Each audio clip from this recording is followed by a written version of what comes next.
तो फिर से इस नए वीडियो में आप सभी बीपीएससी टीआरई 3 के शिक्षकों का स्वागत है। और देखिए भाई, बहुत से लोगों का कॉल मैसेज आ रहा था कि सर छुट्टी को लेकर क्या है, थोड़ा सा उसको ऑफिशियल बताया जाए।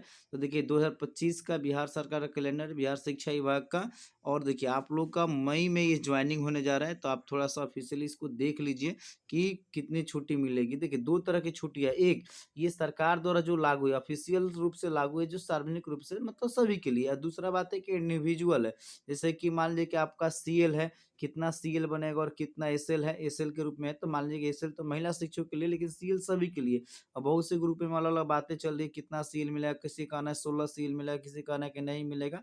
इस पर मेरा एक सेपरेट वीडियो भी आ जाने वाला है कि सीएल के साथ एसएल लेने का क्या कंडीशन है, कितना आपको सीएल बनेगा। उस रूप में जो पहले से कार्यरत शिक्षक है, बीपीएससी टीआरई 1 टीआरई 2 के शिक्षक है, उनका कितना सीएल बनेगा, जो फ्रेश कैंडिडेट है उनका सीएल कितना बनेगा। परंतु ये जो आपका कैलेंडर है, ये सार्वजनिक रूप से सभी के लिए।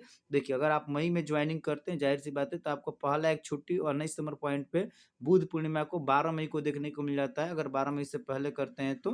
ठीक है, उस रूप में। वरना आगे यहाँ से आपको छुट्टी देखने को मिल रहा है, ग्रीष्मकालीन छुट्टी, जो कि स्कूल बंद हो रहा है 2 जून से लेकर 21 जून के। लेकिन देखिए 2 जून सोमवार है, तो 2 जून सोमवार है, तो जाहिर सी बात है 1 जून को आपको क्या हो जा रहा है, 1 जून को हो जाएगा आपका रविवार। तो 31 मई को ही पढ़ाकर आपको बंद हो जाएगा स्कूल। ठीक ना, उसी रूप में आप चलिएगा। तो फिर आपको आगे मुहर्रम है, ठीक है, तो इधर लगातार 20 दिन का छुट्टी है। अब जो भी नए शिक्षक हैं, मतलब टीआरई 3 के शिक्षक हैं या पहले से भी कार्य शिक्षक है, एक चीज समझ लीजिए, आप छुट्टी लेने के लिए कोई दिक्कत नहीं, छुट्टी ले सकते हैं। लेकिन किसी भी छुट्टी में या तो आप शुरुआत में छुट्टी लीजिए, तो फिर अंत में आपको पहले दिन आना पड़ेगा, मतलब जिस दिन स्कूल खुलेगा। या फिर आप मतलब कि इधर अगर रह रहे हैं, अंतिम दिन तक रह रहे हैं, तो फिर आपको उधर जब स्कूल खुल रहा है तो उधर आप चाहें तो छुट्टी ले सकते हैं। कहने का मतलब ये है कि दोनों तरफ आप छुट्टी नहीं ले सकते। ये नहीं कि इधरों छुट्टी लेके पहले चले गए और उधर भी छुट्टी लेकर बाद में आएंगे, ऐसा नहीं हो सकता। आप अगर इधर छुट्टी लिए हैं तो उधर पहले आना होगा, अगर उधर छुट्टी ले रहे हैं तो इधर आपको लास्ट तक काम करना होगा। ठीक ना, ये चीज आप लोग को समझ लेना है क्लियर। और आप लोग जो भी टीआरई 3 के शिक्षक है, आप जब स्कूल में ज्वाइनिंग करते हैं उस दिन से आप छुट्टी के लिए लागू हैं। और ये नहीं कि आप शुरुआत में ही छुट्टी लेंगे, ठीक ना, आप अपने सुविधा के अनुसार 1 सप्ताह 10 दिन बाद जब भी आपको छुट्टी की आवश्यकता होगी, छुट्टी लेंगे। और पूरा एक मेरा सेपरेट वीडियो आ जाना है सीएलएस को लेकर। ठीक ना, देखिए उधर आपका 6 जुलाई को स्कूल बंद है, फिर उसी तरह से आपका 4 अगस्त को बंद है। ठीक ना, और देखिए जब इस तरह का छुट्टी होती है, जैसे मान लीजिए 4 अगस्त को सोमवार को छुट्टी पड़ रहा है, ठीक ना, तो मान लीजिए कि सोमवार को छुट्टी पड़ा है तो शनिवार को पढ़ा कर तो 2 दिन इधर छुट्टी मिल जाता है, क्योंकि संडे के साथ जो छुट्टी होता है उसके बाद कुछ और हो जाता है। उस रूप में महिला शिक्षक है, 2 एसएल और वो जोड़ ले तो बुधवार और बृहस्पतिवार, तो लगातार 4 दिन का छुट्टी हो जाता है। उसी तरह से यहाँ पे 9 अगस्त को देख लीजिए, आपका शनिवार का छुट्टी है, तो शनिवार साथ में रविवार का छुट्टी मिल जाता है। आगे 15 अगस्त का तो मान लीजिए कि ये राष्ट्रीय अवकाश है। उस तरह से 16 अगस्त को भी आपको छुट्टी देखने को मिल जाएगा, शनिवार को छुट्टी देखने को मिल जाएगा, और फिर 17 को आपको लगातार छुट्टी देखने को मिल जाएगा, तो ये एक अच्छी बात है।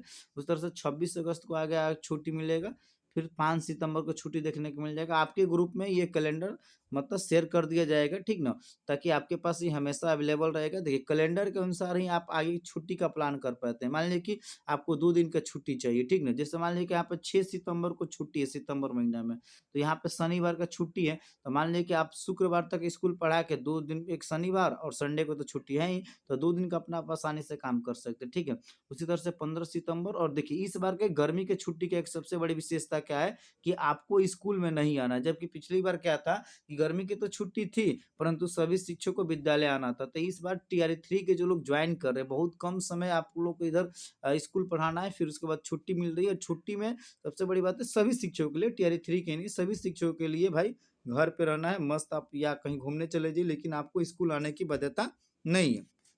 उसी तरह से आपका आगे चलेंगे, दुर्गा पूजा में एक लंबी छुट्टी दी गई है, जो अदर स्टेट के टीचर हैं, ठीक है, या फिर जिनको अदर डिस्ट्रिक्ट अलॉट हुआ उनके लिए अच्छी बात है। और उधर फिर आगे आप चलेंगे तो यहाँ पे एक लंबी छुट्टी आपको देखने को मिल जाएगी धनतेरस में। मान लीजिए कि इधर आपका छठ है, धनतेरस है, या मतलब कि दीपावली है, यहाँ से देख लीजिए लगातार 10 दिन की छुट्टी आपको देखने को मिल जाएगी। देखिए बीच में जो संडे वगैरह पड़ता है तो उसको हटा दिया जाता है, वो छुट्टी काउंट नहीं होता, ठीक ना। उसी तरह से आप एक आ जाइए 5 नवंबर को। और सबसे अच्छी बात है इस बार कैलेंडर की खूबसूरती है कि यहाँ पे आपको ठंडी के दिन में भी मतलब कि शीतकालीन छुट्टी भी दिया गया है।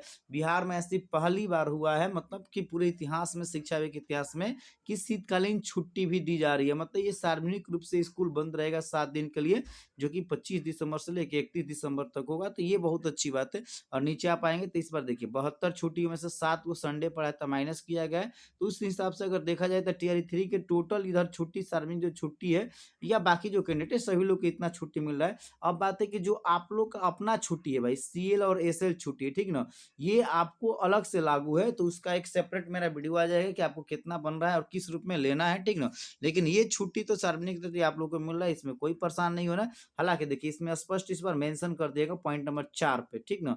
कि मतलब कि दीर्घकालीन अवकाश ऐसा ग्रीष्म काल में मान लीजिए कि पॉइंट नंबर 20 पे है, या दीपावली छठ जो 32 नंबर पे है, या शीतकालीन अवकाश है, उसमें छात्र छात्राओं को सभी विषयों के लिए गृह कार्य दिया जा सकता है, ठीक है। परंतु विद्यालय खुले रहने पर, मतलब कि विद्यालय जब खुलेगा तो शिक्षक का दायित्व, मतलब इस तरह से कहा गया है कि जो भी शिक्षक हैं वो पूर्ण रूप से अपने घर पे रहेंगे, उनके लिए भी विद्यालय बंद रहेगा, सभी के लिए बंद रहेगा। तो ये आप लोगों के लिए था कि जो छुट्टी लेकर परेशान थे, तो आप लोगों का कैलेंडर इस रूप में आपके ग्रुप में शेयर कर दिया जाएगा। इसके अलावा किसी तरह का डाउट होता है जरूर कमेंट कीजिएगा। ओके, जय हिंद, जय बिहार।